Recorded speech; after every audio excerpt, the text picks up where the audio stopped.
Assalamualaikum dear students. Today's our topic is review 1A. Choose the correct option.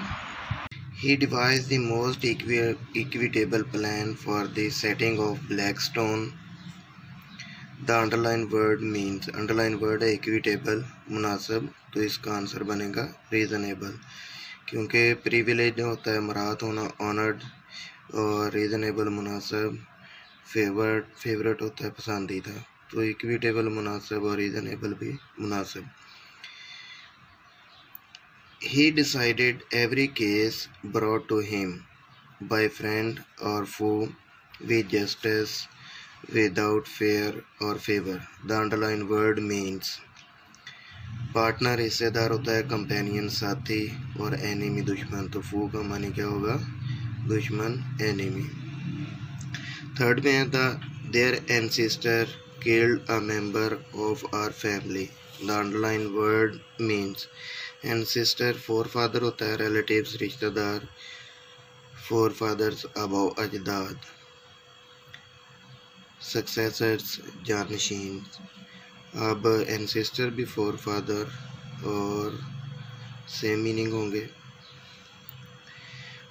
Prior to the first day of the new year, it is customary for family to thoroughly clean their houses. The underlined word means preceding sabda coming before, following दर्ज Zail, subsequent आने वाला, तो prior का मानी होगा preceding।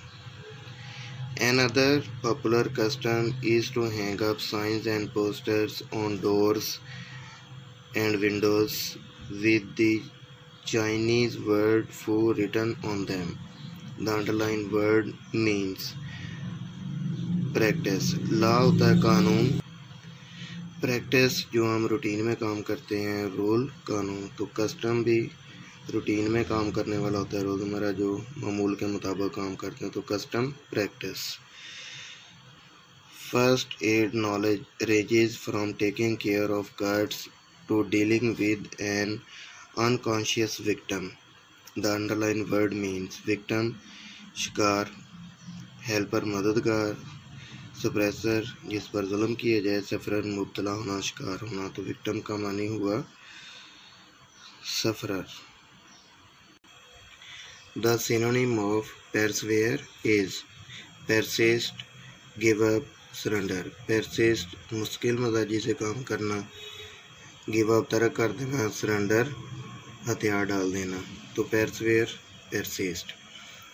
The synonym of reward is reward fine जुर्माना होना, price इनाम होना, और पेनल्टी भी फाइन में आ जाता है जुर्माना, तो रिवार्ड का मानी होगा prize. The antonym of might is मुतजाद मीनिंग इसका बताना है, माइट का उलट होगा वीक, और ग्रैंड का मानी होता है बड़ा, और स्ट्रॉन्ग का मानी होगा मजबूत, तो माइट का उलट क्या होगा वीक, यानी कि मुतजाद meaning. The antonym of fail is fail का भी एंटोनिम बताना, अनसक्सेसफुल नाकाम, ये तो इसका सिनोनिम हो गया। फेल सक्सीड कामयाब होना, ये इसका मीनिंग हो गया, आंसर हो गया। फ्लोरिश होता है नशोनुमा पाना, ये भी इसका जो मानी सिनोनिम के लिहाज से पूरा नहीं उतरता। The accident was due to his ruthlessness कहते हैं गुस्से को। The underline word is a और एन नाउन। कलेक्टिव नाउन होता है group of things, concrete noun ऐसी चीज़ें जिनको हम हाथ से छू सकें, आँख से देख सकें, एब्स्ट्रैक्ट नाउन जिनको हम दिमाग के ज़रिए तस्लीम करते हैं, जिनका वजूद नहीं होता, तो इस तरह रथलेसनेस को भी हम महसूस कर सकते हैं, देख नहीं सकते, तो एब्स्ट्रैक्ट नाउन हो गया। Our job is to keep the audience happy. Audience collective noun बनता है क्योंकि ये ज़्यादा लोगों का मजमूआ होता है, ज़्यादा लोग होंगे तो ऑडियंस बनेगी सामीन। The underline word is and collective noun हो गया। कंक्रीट उसी तरह जिनको हम हाथ से देख सकें, छू सकें, आँख से देख सकें, छू सकें, और ये एब्स्ट्रैक्ट जिसको हम महसूस करें। We have to take the bus dash tomorrow morning, तो इसमें पॉजिटिव डिग्री आएगी early. We dash are bottle so we could use it again. तो कुड कैन की सेकंड फॉर्म है तो पास्ट में यूज़ होती है, इसी तरह यहाँ पर एक ही ऑप्शन हमारी पास्ट की बनती है cleaned. Ali was impressed dash Sharma's grade. ये पैसिव वॉइस सेंटेंस हमारे पास आ गया। पैसिव वॉइस में जिस तरह यहाँ पर वाज वार के साथ थर्ड फॉर्म है तो ये बताता है कि ये पैसिव फॉर्म है, तो पैसिव के लिए हम बाय यूज़ करेंगे। ये यूनिट नंबर 4 में हमारे पास एक्सरसाइज हो चुकी है, पहले लास्ट ही हमने पढ़ी थी। Last summer we dash many places. Last past indefinite को ज़ाहिर करता है, इसलिए इसका आंसर होगा visited. All students dash for prizes. ये प्रेजेंट इंडेफिनिट टेंस बनता है, इसलिए आंसर इसका होगा compete. Didn't you see the sign you dash drive more than 30 miles an hour. यहाँ पर हमारे पास must not, should not, may not. Must भी ज़रूर काम करना होता है और शुड भी ज़रूर के लिए होता है, लेकिन यहाँ पर एक लिमिट दे दी गई है तो इसलिए बहुत ज़्यादा ज़रूरी काम करना, तो इसलिए हम मस्ट लगाएंगे। अगर ये लिमिट ना दी होती तो फिर हम शुड लगा सकते थे। You dash find Lubna in the garden but I doubt it, तो इसके लिए हम लगाएंगे माइट, ढूंढ सकते थे। यहाँ पे कैन मज़े के लिए, ठीक है, इसलिए हम माइट लगा रहे हैं। Choose the correct spelling. Intercede, तो इसके दुरुस्त स्पेलिंग बनते हैं बी वाले, इंटरसीड। आगे हमारे पास क्वेश्चन आंसर हैं। क्वेश्चन में पहला क्वेश्चन है, हज़रत मोहम्मद सल्लल्लाहु अलैहि वसल्लम is a perfect model and example for all Mankind, explain. तो इसका आंसर होगा द लाइफ ऑफ हज़रत मोहम्मद सल्लल्लाहु अलैहि वसल्लम is a true picture of the teachings of the Holi Quran. Thus, it is a perfect model and example for all of us to follow. हज़रत मोहम्मद सल्लल्लाहु अलैहि वसल्लम की ज़िंदगी कुरान पाक की तालीमात की असल तस्वीर है, इसलिए उनकी ज़िंदगी हमारी पैरवी करने के लिए एक बेहतरीन और मुकम्मल नमूना है।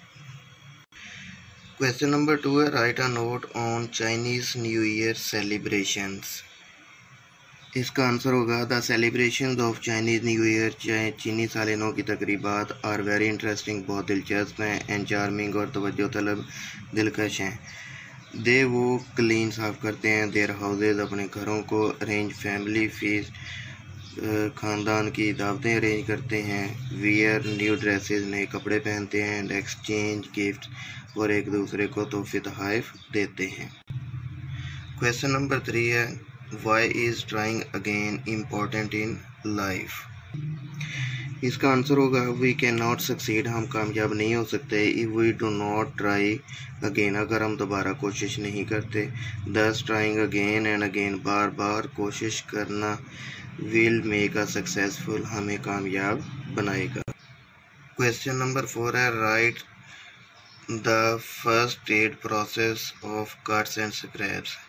ज़ख्म और खराशों के लिए जो हमारा फर्स्ट एड इब्तदाई तिब्बी इमदाद का एक प्रोसेस है, एक अमल है, वो लिखें।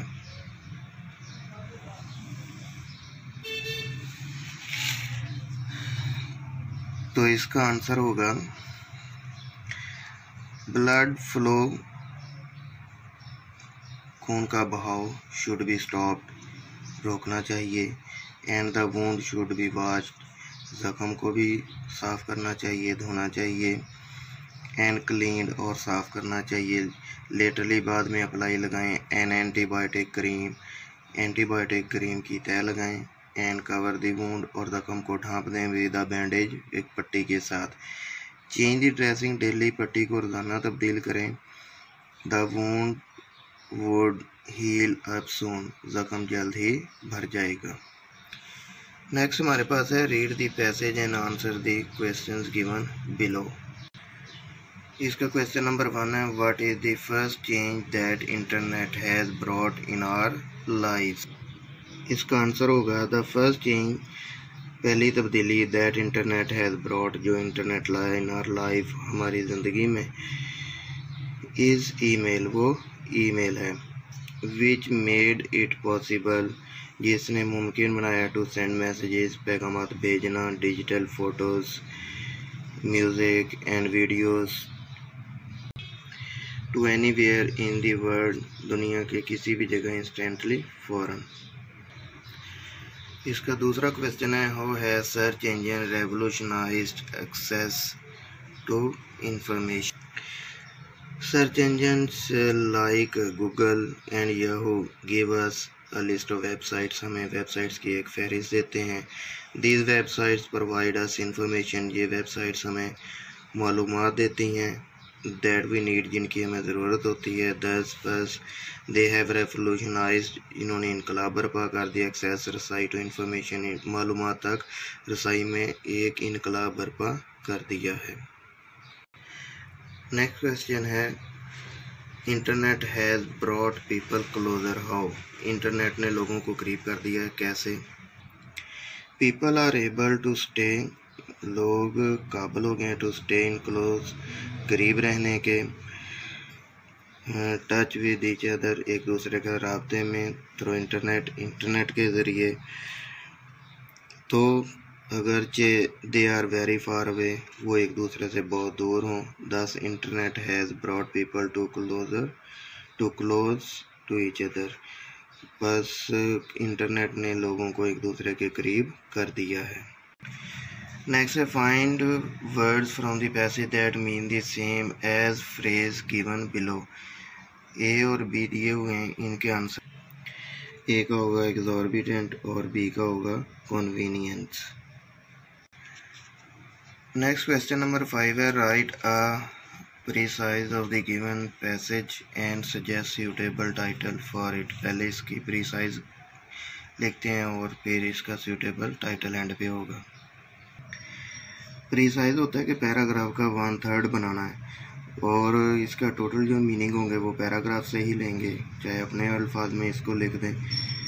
और इसका जो प्रीसाइज 1/3 बनेगा वो पैराग्राफ हमने बनाना है। पैराग्राफ ये बनता है, internet is the mean which has brought many changes in our lives. Internet is the source of instant access to information to the message.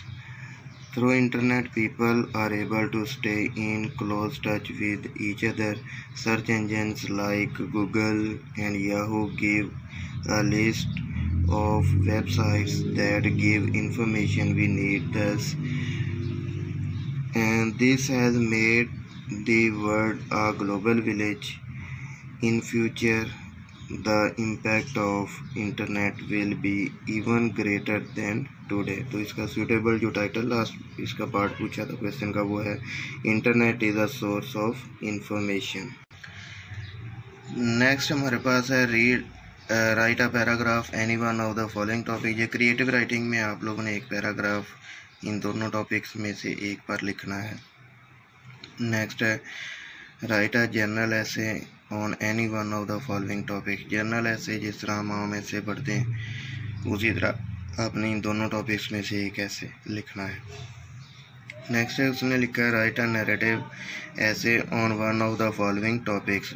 In topics यानी कि दो टॉपिक जो दिए गए हैं, नैरेटिव ऐसे हमेशा फर्स्ट पर्सन में लिखे जाते हैं, चाहे वो प्रेजेंट टेंस या पास्ट टेंस में लिखें, और इसमें सारे कॉमन फीचर्स ही लिखने होते हैं। नेक्स्ट हमारे पास इसका एक जी पार्ट आ जाता है, paraphrase the following stanza.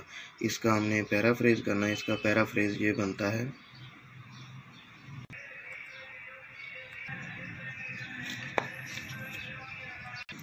in the first effort keep on trying, after all you will get the fruit of your effort. The other people can do, you may also do. You should continue your efforts.